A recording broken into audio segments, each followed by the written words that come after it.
We are honored to be joined by two longtime friends. We've met before, we've talked before. Tricia and Kurt Baker, co-founders of an organization called Attitudes in Reverse. Good to see you, the Bakers. It's wonderful to see you. Great to see you, Steve. We met back in 2016 at the Russ Berrie Making a Difference Awards. You won that year together with some extraordinary people that we recognized. 4 years later, we're doing this in November 2020. We'll talk about COVID in a second, but for those who do not know what Attitudes in Reverse is and why it's so important, talk about it. Sure. Attitudes in Reverse, also known as AIR, it's mental illnesses like air. Just because you don't see it doesn't mean it doesn't exist. It's all around us. And we started the organization shortly after losing our son to anxiety and depression back in 2009. And we realized there were significant misunderstandings about those with mental health disorders. We noticed that while Kenny was, after he was diagnosed, he was trying to seek treatment. And then afterwards, the stigma involved after he passed and how he passed. So we started that organization. We specifically are focusing on youth. It initially started off with high school students. Then right now we have programming all the way from elementary school, second grade, through college level. And so our goal is to really improve the education and the empathy out there as far as those with mental health disorders in our youth and in society in general. You know, Tricia, that's Kenny's picture behind you. Yes. And I want you to do this because the organization and its work is so important. The cause is so important. The problem is probably worse than ever given the COVID reality and the increased level of depression. But do this. This often gets missed. Tell us about Kenny. Kenny was this amazing young man. He had the kindest heart. He was always thinking about other people.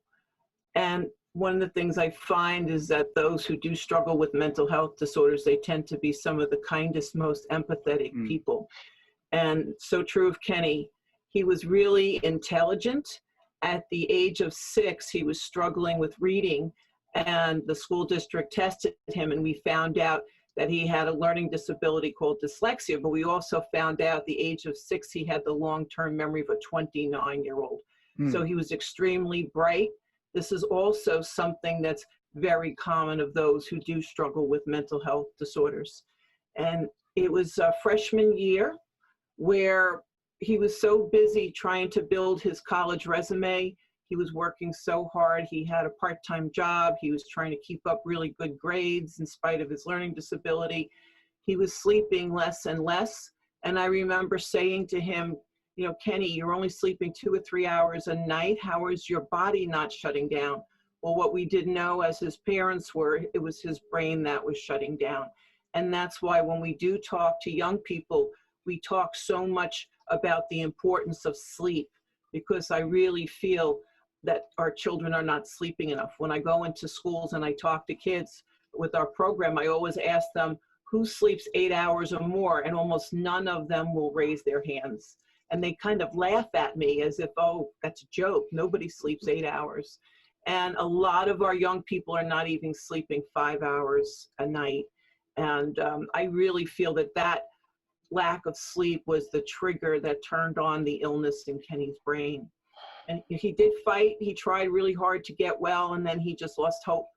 And hope, I think, is so important for our young people. You know, we're going to talk about COVID. We have to make sure that our young people always have hope that things will get better.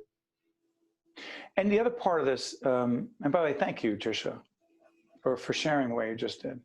Kenny, Kurt, let me ask you this. As we talk about Kenny, the other piece of this that's evolved, because both of you learned so much over this period of time, is the use of therapy dogs. Help us understand, because I'm trying to figure that out, how it helps these young people and their families. Is it geared toward young people, teenagers? Well, I'll start, but I'm going to let Trish finish this one because she's the therapy dog expert. She's the one that actually does the certifications. But what we found early on, when we started to go out and started the organization, you know, back in 2009 in a informal way, all we knew is we had to go talk to people. And one thing we noticed is when we went out and we set up a table in front of Rita's Ice or wherever it might be, or anybody would allow us to talk, people, if we were just sitting there by ourselves, they really didn't want to come up to us and talk about mental health. However, Trish had our little therapy dog, and and service dog that Trish has all the time. And when he was around, they would come up and introduce themselves to Mickey. Then That's start Mickey? the conversation. Hold on. Is that? That is Mickey, yes. Dogs help break down the barrier of stigma. As Kurt says, people will come up and they'll pet a dog, and then they'll start talking to you.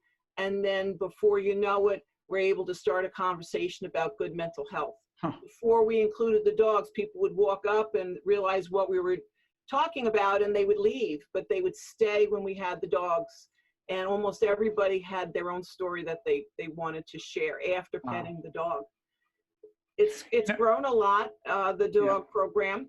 It's developed where we now include dogs in every one of our educational programs at school.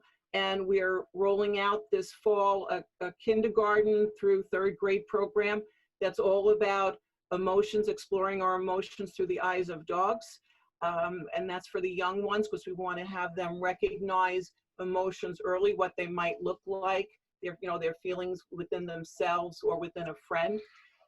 But we have heard back from a lot of these school administrators that because our programs include dogs, that the students will remember the programs, the material in the programs longer because they associate the material with the dogs.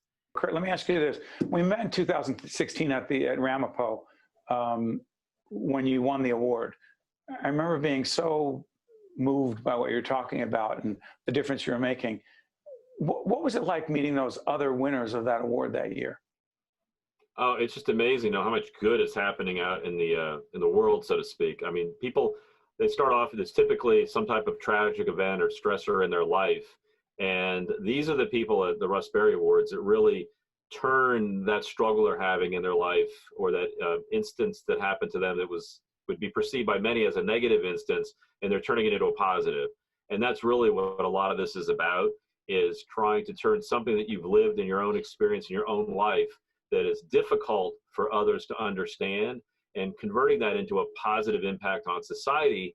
And by doing that, you can really make that difficult time you had turn into a positive experience for yourself. And I know that many people talk to us and say, hey, well, how can you do that? I mean, you lost your child to suicide. The majority of people, once that happens, they really don't want to have that conversation, because it is very difficult to do. But we felt very differently about that. We felt that it was very therapeutic to us to go out and discuss the issues that we dealt with, discuss the struggles that we had, and the things that we learned, so that we can help others avoid some of those things that we had to deal with, that we didn't understand, that we didn't know, the knowledge that we did not have. And we can learn a lot faster if we listen to other experts and other people that had lived experiences. We can accelerate in any area of our life.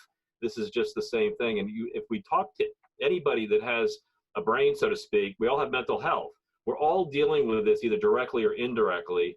And it's kind of that last frontier. We don't really have open conversations the way we should, considering that it literally impacts every single one of us. And we need to really make it okay to have these conversations openly, honestly, so it can be a productive, constructive process and make everything better for all of us.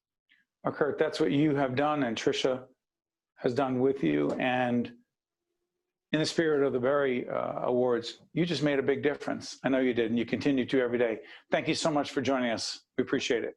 Thank you for Steve. having us.